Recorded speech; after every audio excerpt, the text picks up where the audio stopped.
Colorado Territory, 1876. The brittle autumn wind swept across the plains, gathering dust and tumbleweeds in its relentless path as it howled through the struggling town of Clearwater Springs. The settlement teetered on the edge of civilization, a collection of wooden structures arranged haphazardly along a single dirt road, clinging to existence in a land that gave nothing freely. Wade Johnson rode toward town on his chestnut gelding, dust coating his trail-worn denim and one-white cotton shirt. At 25, he carried himself with the weathered confidence of a man who'd seen more than his fair share of frontier hardship. The brim of his tan Stetson cast a shadow over piercing blue eyes that had learned to trust very little in this harsh territory. His square jaw, dusted with 2 days' worth of light stubble, remained set in the permanent half-grimace he'd adopted since his father's death 3 years prior. Wade believed the frontier had taught him its most important lesson early: attachment meant weakness, and weakness meant death. Ever since losing his pa to a band of raiders who'd targeted their small cattle operation, he'd kept his circle small, himself, his horse, and occasionally the company of fellow drovers during seasonal work. Even those connections remained surface-level by design. The West was no place for tender feelings. It was for men who could stand alone against its brutalities. He approached town with a single goal: deliver a package to the general store for his employer, collect his month's wages, then find a hot meal and perhaps a whiskey before heading back to the Circle M ranch where he worked as a hand. Simple transactions, nothing more. Wade had convinced himself this was all he needed or wanted from life. As Wade hitched his horse outside Palmer's general store, he noticed a commotion down the street. A group of men had gathered outside the saloon, their laughter carrying on the wind, harsh and cruel. Curiosity drew his gaze despite his determination to mind his own business. At the center of their attention stood a young woman. Even from this distance, Wade could see her clothes were little more than rags, a once fine dress now tattered and stained, hanging loosely from her thin frame. Her head was bowed, long honey-blonde hair falling in tangles around her face as she clutched a small bundle to her chest. The men continued their taunting, one of them reaching out to tug at the remnant of her sleeve. Something in Wade's chest tightened. He turned away, reminding himself of his own rule: other people's troubles weren't his concern. Survival meant staying uninvolved. "That poor girl," a voice said beside him. Mrs. Palmer, the storekeeper's wife, had emerged onto the porch. Been in town 3 days now. Apparently her family's wagon train was attacked by raiders on the way to Oregon. She's the only survivor they found. Wade nodded curtly, extending the package. From Mr. Monroe at Circle M. Mrs. Palmer accepted it but kept her eyes on the scene down the street.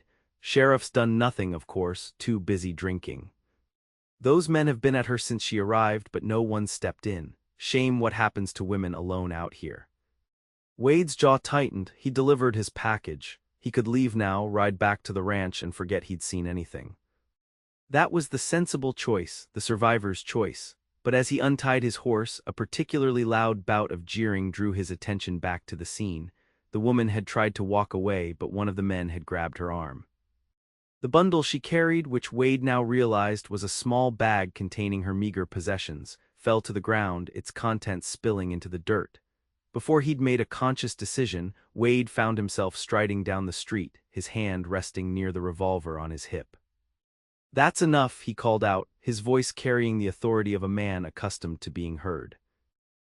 The group turned to look at him, 5 men, most appearing to be local ranch hands or drifters, all with liquor on their breath even at this early hour. "Mind your business, cowboy," the largest of them said, a burly man with a patchy beard and bloodshot eyes. "We're just having a friendly conversation with the lady." The woman looked up and Wade caught his first clear glimpse of her face. Despite the dirt streaking her cheeks and the exhaustion evident in her features, her beauty struck him immediately. She couldn't have been more than 20 years old, with striking green eyes that held a mixture of fear and defiance. Those eyes locked with his for just a moment, and something passed between them, a silent plea that pierced straight through the armor he'd built around himself. "Doesn't look friendly to me," Wade replied evenly. "Why don't you fellows move along and let the lady be?" The large man stepped forward, whiskey fumes preceding him. "And if we don't?" Wade's hand remained steady near his gun. "Then we've got a problem." A tense silence stretched between them. Wade knew he was outnumbered, but he also knew men like these, bullies who targeted those weaker than themselves but rarely had the stomach for a fair fight. He kept his gaze level, unflinching. After what seemed an eternity, the leader spat in the dirt. "Come on, boys, ain't worth getting shot over some ragged orphan girl."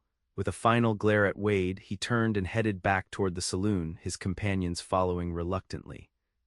Once they'd gone, Wade knelt to help gather the scattered items from the dirt. A hairbrush with several broken bristles, a small book with a worn leather cover, a handkerchief with embroidered initials, and a tarnished locket. He handed them back to the woman, careful not to touch her hands. "Thank you," she said, her voice soft but steadier than he'd expected. "I'm Bethany Adams." "Wade Johnson," he replied with a nod. "You got somewhere to stay." She hesitated, then shook her head. "Not really. The church let me sleep in their back room for 2 nights, but the preacher's wife said I couldn't stay longer." Wade frowned. The decent thing would be to help her find accommodations, maybe even pay for a room at the boarding house. But getting involved went against everything he'd taught himself about survival. "I can manage," she added quickly, seeming to sense his reluctance. "I've survived this long." Something in her words, the quiet dignity despite her circumstances, made the decision for him. "Mrs. Palmer at the general store might know of work," he heard himself saying. "I can introduce you." Bethany studied him cautiously. "Why would you help me?" It was a fair question, one Wade wasn't entirely sure he had an answer for. "Because no one else is," he finally replied, "and out here that's sometimes reason enough." He didn't offer his arm as they walked back toward the general store, maintaining a respectful distance. Wade told himself this was simply a Christian act of charity, nothing more. He would introduce her to Mrs. Palmer, ensure she had a safe place to stay, and then return to his solitary existence at Circle M Ranch. His involvement would end there. The frontier had taught Wade Johnson that attachment was weakness, but it had never taught him how quickly that belief could be challenged by a pair of determined green eyes.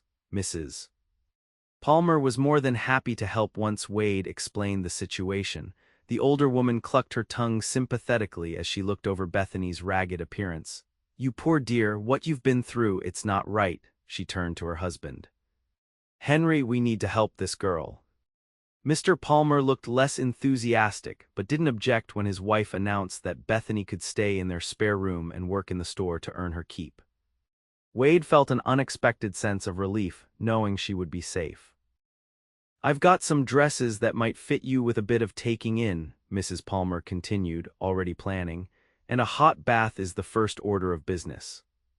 Bethany's eyes welled with tears. "I don't know how to thank you both." "No need," Mr. Palmer said gruffly, though his expression had softened. "The West isn't kind to those alone, we all need help sometimes." Wade, feeling his task was complete, backed toward the door. "I should be heading back to the ranch." Bethany turned to him, a small smile lifting the corner of her mouth. "Thank you, Mr. Johnson, I won't forget what you did today." He nodded awkwardly, suddenly eager to escape the unexpected warmth her gratitude stirred within him. "Good luck to you, Miss Adams." As Wade rode out of town, he told himself he'd done his good deed for the year. Bethany Adams would be fine with the Palmers, and he could return to his ordered, solitary existence. But try as he might, he couldn't shake the memory of those green eyes or the strange tightness in his chest when she'd smiled at him. 3 weeks passed before Wade returned to town.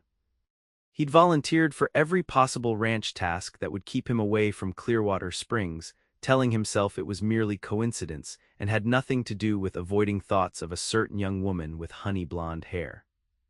But eventually, ranch supplies needed restocking, and as one of the few hands who could be trusted with the purchasing, Wade found himself riding back into town.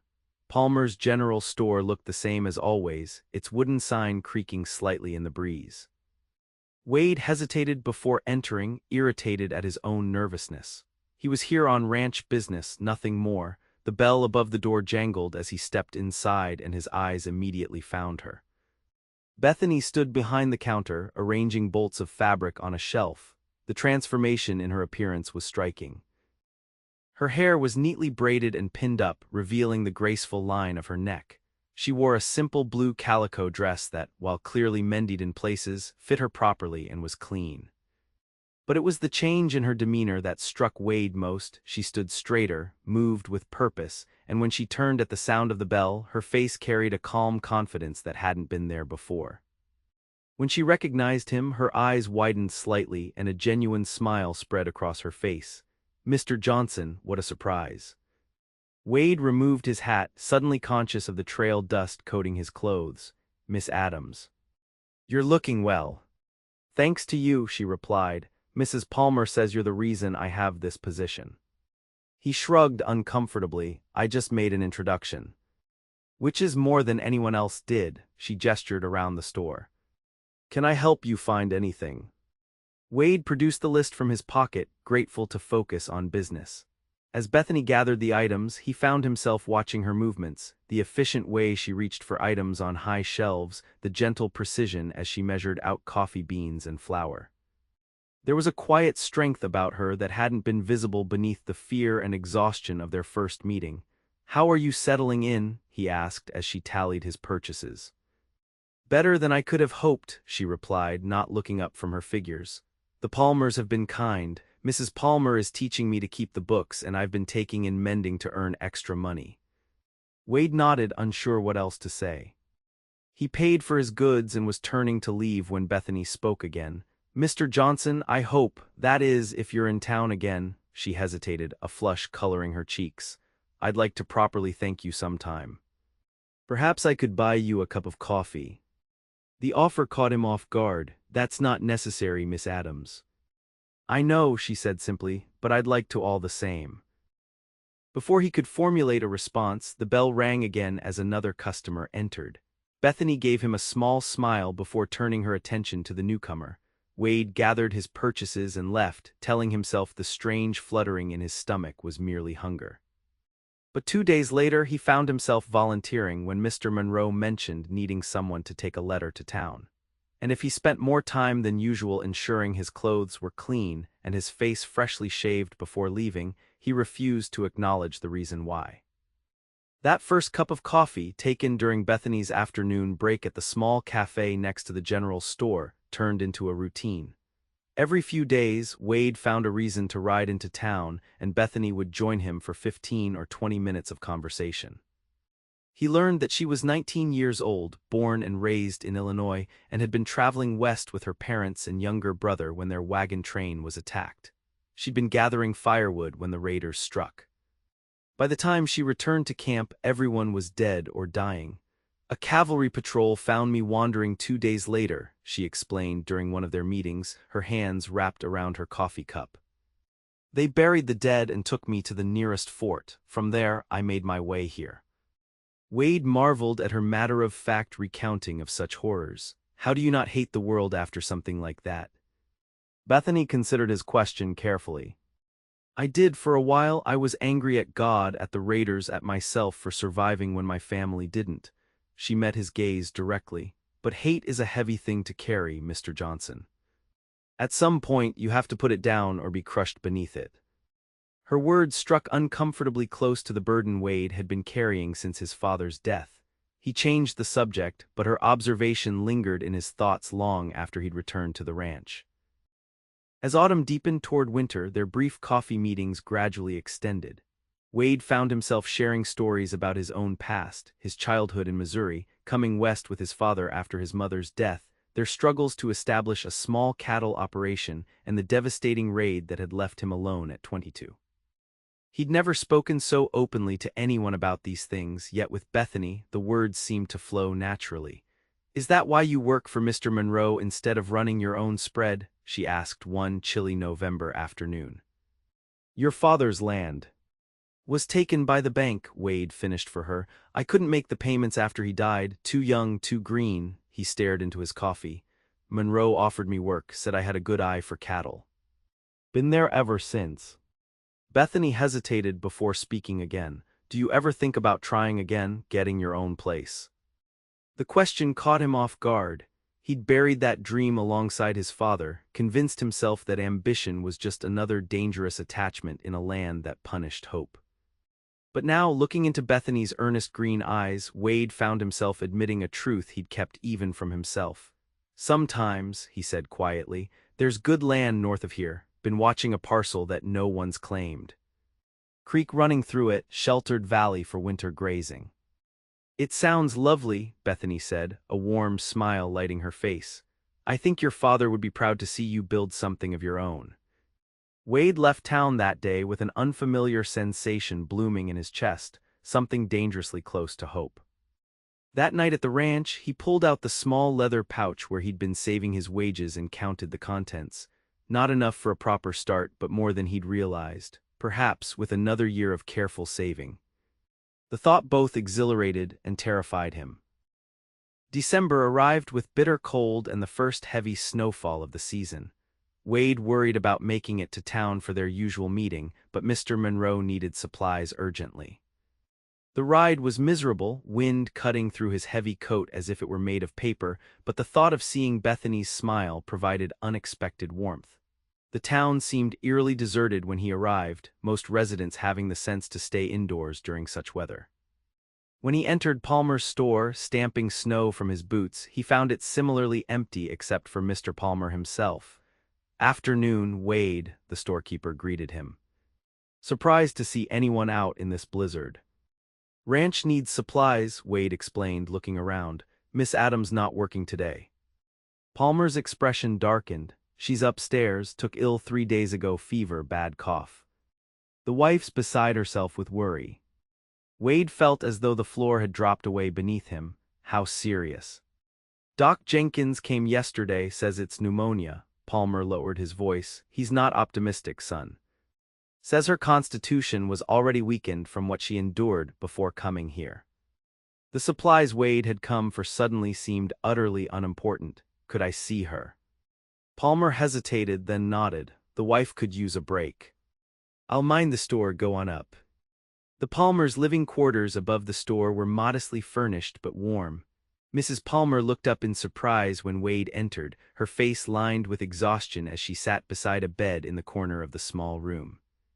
"Wade Johnson," she said quietly. "She's been asking for you when the fever lets her think clearly." He approached the bed slowly, his heart constricting at the sight before him.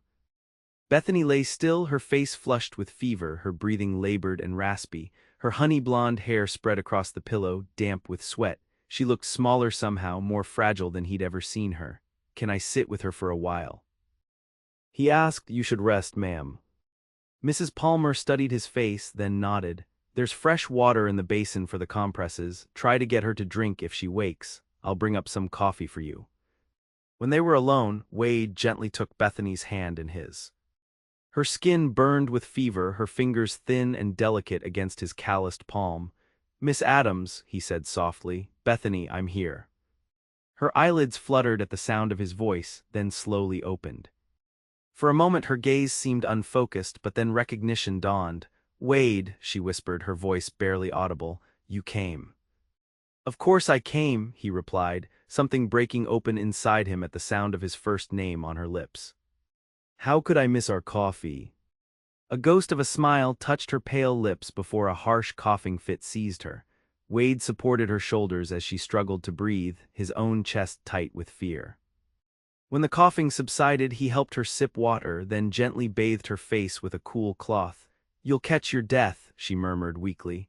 "I'm stronger than I look," he answered, forcing lightness into his tone despite the dread gripping him. "And twice as stubborn." Bethany's eyes drifted closed again, exhaustion claiming her. Wade continued his vigil through the night, replacing cool compresses, helping her drink, speaking softly to her when delirium made her restless. Mrs. Palmer brought him food he couldn't eat and coffee that grew cold beside him. Outside, the blizzard raged on, trapping him in town, though nothing could have dragged him away. In the darkest hours, when Bethany's breathing became alarmingly shallow, Wade did something he hadn't done since his father's death. He prayed. The words came rusty and uncertain at first, then with increasing desperation. "Please," he whispered into the stillness of the sick room, "not her too. I'll give anything, just please not her." Dawn was breaking when Bethany's fever finally broke. Her breathing eased and she fell into a natural sleep for the first time in days. Dr. Jenkins, making his morning visit through the diminishing storm, expressed cautious optimism. She's young and has more fight in her than I gave credit for, the older man admitted. With proper care and rest, she might pull through. Wade remained in town for 3 more days, returning to the Palmers' quarters whenever he wasn't helping dig out from the blizzard. Each day, Bethany grew slightly stronger. By the 3rd day, she could sit up briefly and take broth.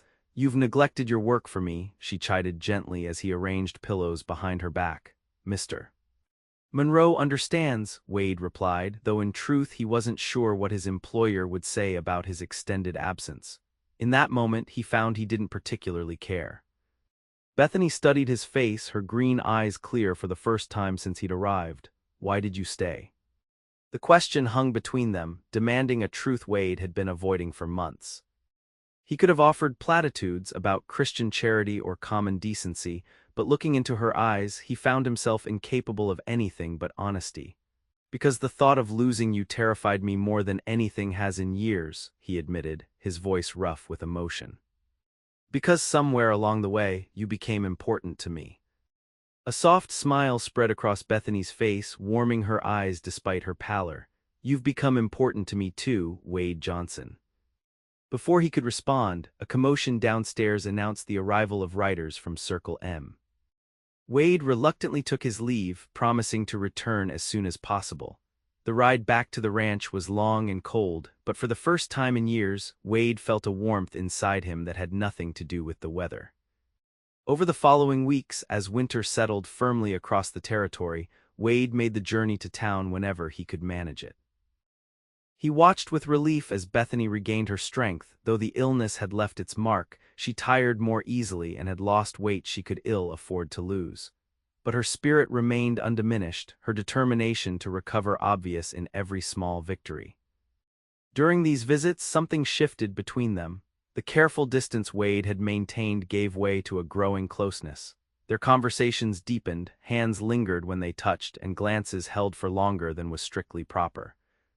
Neither spoke directly of these changes, but both felt them keenly. It was during one such visit in late January that their fragile new understanding was threatened. Wade had just arrived in town, eager to share news about a small herd of cattle he'd purchased with his savings, his first step toward establishing his own ranch. As he approached the general store, he noticed a well-dressed stranger tying his horse outside. Inside, he found Bethany engaged in conversation with the man, tall, handsome, and clearly prosperous judging by his fine coat and polished boots. Something about the stranger's familiar manner as he leaned against the counter made Wade's stomach tighten uncomfortably. "Wade," Bethany's face lit up when she saw him. "I'd like you to meet someone. This is Calvin Bishop from back home in Illinois. Calvin, this is Wade Johnson." The men sized each other up as they shook hands. Bishop's grip was firm, his smile confident but not quite reaching his eyes. "Miss Adams and I were childhood neighbors," Bishop explained smoothly. "When I heard about the tragedy that befell her family, I set out to find her. Been tracking her movements for months." "Mr. Bishop's family owns a large mercantile business," Bethany added. "He's been very kind to offer me passage back to Illinois." Wade felt as though he'd been kicked in the stomach. "You're leaving?" Bethany's eyes flickered with uncertainty. "Calvin thinks, that is, we've been discussing the possibility." "Nothing's decided yet." "Miss Adams has endured enough hardship out here," Bishop interjected. "Back east she'd have comfort, security, proper society." "And what does Miss Adams want?" Wade asked, looking directly at Bethany. Before she could answer, Bishop placed a proprietary hand on the counter near hers. "I've also suggested that perhaps, in time, our childhood friendship might develop into something more. My parents always thought highly of the Adams family." The implication was clear. Bishop was offering not just passage home but a respectable future, marriage, stability, everything a woman alone on the frontier could hope for.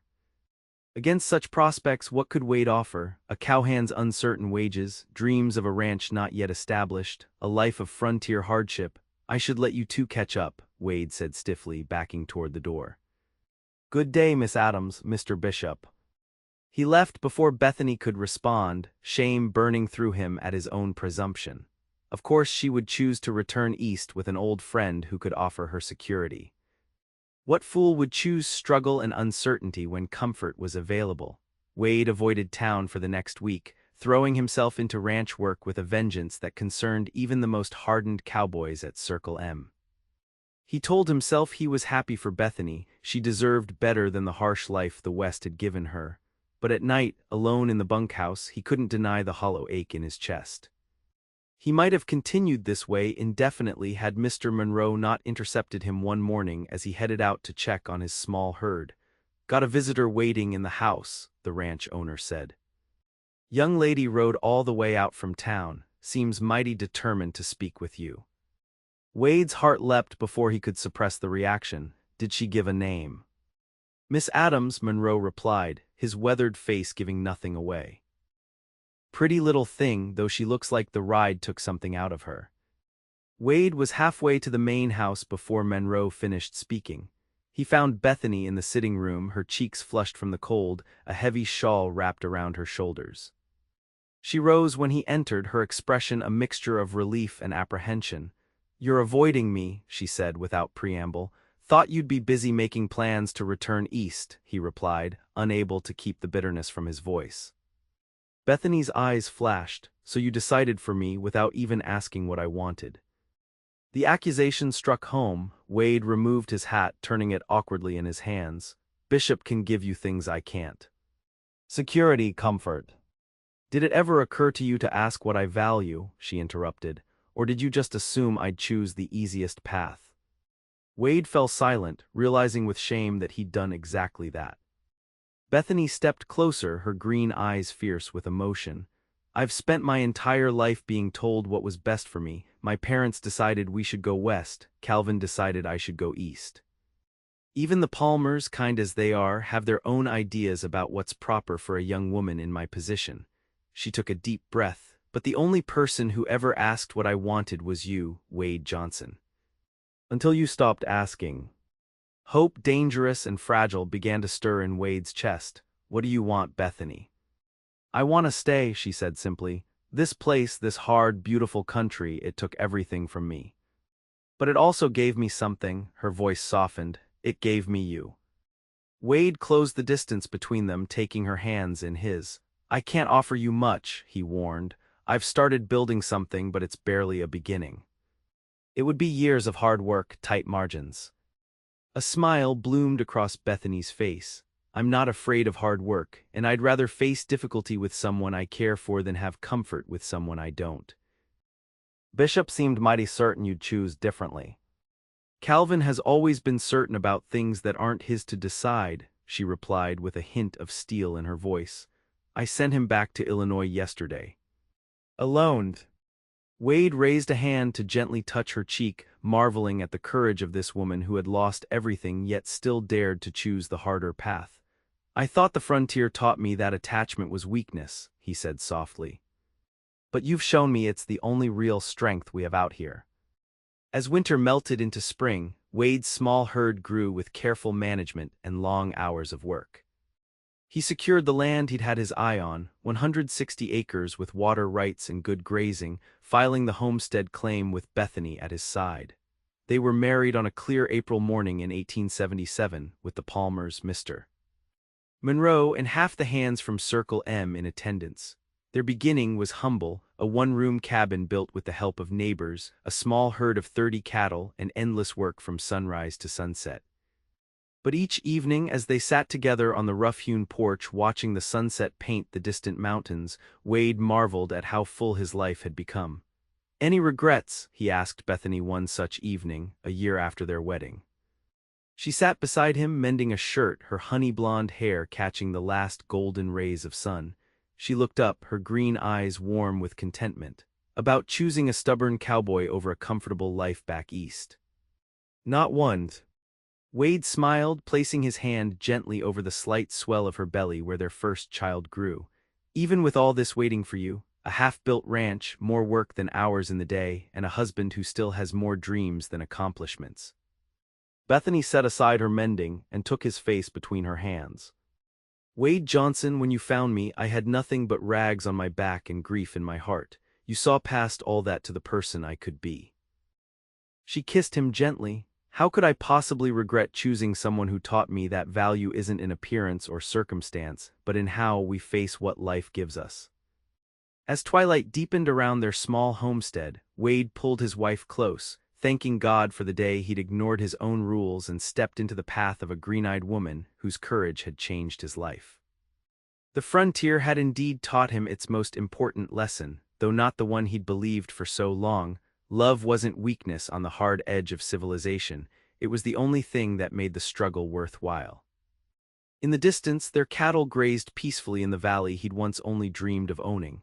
Above, stars began to appear in the darkening sky, constant and enduring, and beside him sat the woman who had arrived with nothing yet had given him everything that mattered. Together they had built something the harsh frontier could not take away, a love strong enough to weather whatever challenges lay ahead, and a home where both had finally found belonging.